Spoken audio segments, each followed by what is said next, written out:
Hello friends, स्वागत है हमारे यूट्यूब चैनल में आपका। एसएससी कांस्टेबल जीडी 2021 आंसर की आ गई है। अब आंसर की आने के बाद में रो स्कोर जो है, रो स्कोर हमारे साथियों का जो है, उसमें हमारे साथियों को ये डाउट है कि एसएससी नॉर्मलाइजेशन किस आधार पर करती है। तो देखिए, आपको एक नोटिस दिखाता हूँ एसएससी का कि नॉर्मलाइजेशन का फॉर्मूला क्या है। बहुत सारे कैंडिडेट्स ने पूछा कि एसएससी का नॉर्मलाइजेशन का फॉर्मूला क्या है। तो ये 7/2/2019 का इंपॉर्टेंट नोटिस है एसएससी का। The staff selection commission has already decided to normalise the scores of candidates for the examination which are conducted in multi shifts to take into account any variation in the difficulty levels of the question papers across different.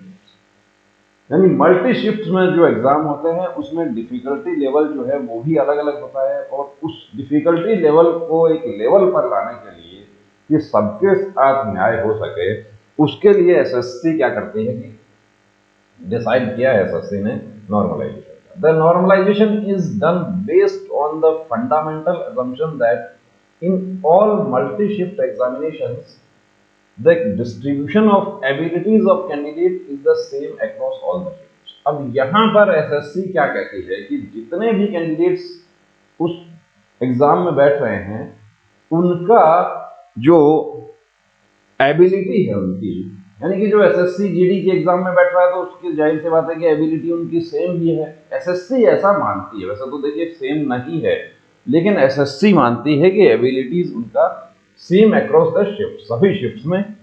This assumption is justified since the number of candidates appearing in multiple shifts in the examination conducted by the commission is large and the procedure for allocation of examination shifts to candidates is random।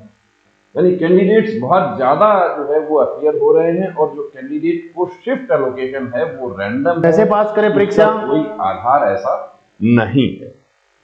The following formula will be used by the commission to calculate final score of examination in the multi-shift exam। यानी multi shift examination जो होगी उसमें formula कौन सा लगेगा, तो ये formula आपको दिखा देते हैं। इस फॉर्मूले के अकॉर्डिंग जो है आपका नॉर्मलाइजेशन होगा। काफी कैंडिडेट्स ने पूछा कि नॉर्मलाइजेशन का फॉर्मूला क्या है, तो ये देखिए, ये M I J M J T M minus उसमें से फिर एम टी आई माइनस, फिर उसको मल्टीप्लाई करना है और फिर उसमें जोड़ देना है।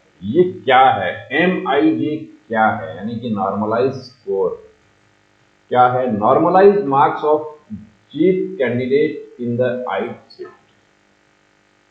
यानी कि एक कैंडिडेट का नॉर्मलाइज स्कोर एक पर्टिकुलर शिफ्ट में पर्टिकुलर कैंडिडेट का कितना होगा, एम जे टी। अब ये एम जे टी क्या है, तो ये है is the average marks of the top 0.1% of the candidates considering all shifts. Number of candidates will be rounded up. अब टॉप एवरेज मार्क्स 0.1% कैंडिडेट्स का इज द सम ऑफ, अब ये क्या है, इसमें से घटाना है, किसको घटाना है, is the sum of mean and standard deviation marks of the candidates in the examination considering all shifts. उसका मीन और स्टैंडर्ड डेविएशन जो है उसमें से घटा दिया जाता है। ये क्या है? ये है is the average marks of top 0.1% of the candidates in the particular shift. Number of candidates will be rounded. और इसमें से क्या घटाना है? इसमें से घटाना है is the sum of mean marks and standard deviation of. ये जो हमारे मैथ के स्टूडेंट है, कैलकुलेशन करने वाले स्टूडेंट हैं, वो इसको बेहतर समझ सकते हैं, और बहुत अच्छा फॉर्मूला बनाया है एसएससी ने।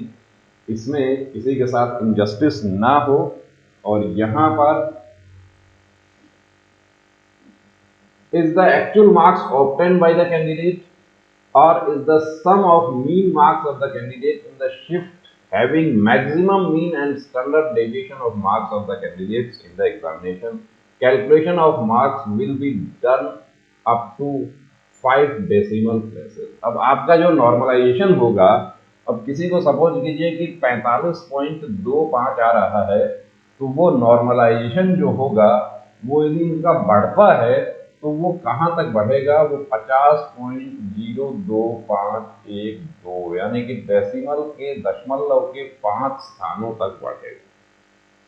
तो ये है एसएससी का नॉर्मलाइजेशन का फॉर्मूला, चाहे वो सीपीओ सब इंस्पेक्टर हो, चाहे वो सीजीएल हो, चाहे कांस्टेबल जीडी हो।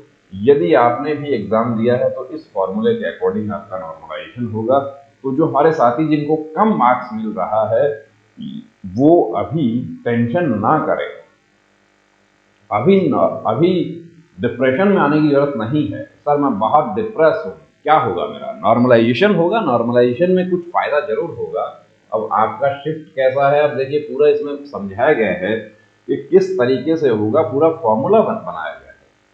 ये फॉर्मूले के अकॉर्डिंग आपका नॉर्मलाइजेशन होगा, तो इसका आप इंतजार कीजिए। और एक मीडियम स्कोर भी यदि आपको बन रहा है, यानी अभी आप देखिए 33 और जो 35 वाला जो क्राइटेरिया है, देखिए सभी स्टेट और यूटी में तो हम नहीं बता सकते, क्योंकि राजस्थान, यूपी, बिहार, मध्य प्रदेश जैसे स्टेट के लिए हम बात करें जहां पर कट ऑफ बहुत हाई रहता है, हरियाणा, वहां तो हम इसकी बात नहीं कर रहे। लेकिन जो हमारे मीडियम स्कोर वाले या लो स्कोर वाले स्टेट और यूटी हैं, वहां पर आप यदि इसको क्रॉस कर रहे हैं, इससे प्लस कर रहे हैं या इतना भी ले रहे हैं, तो आप रनिंग की तैयारी शुरू कर।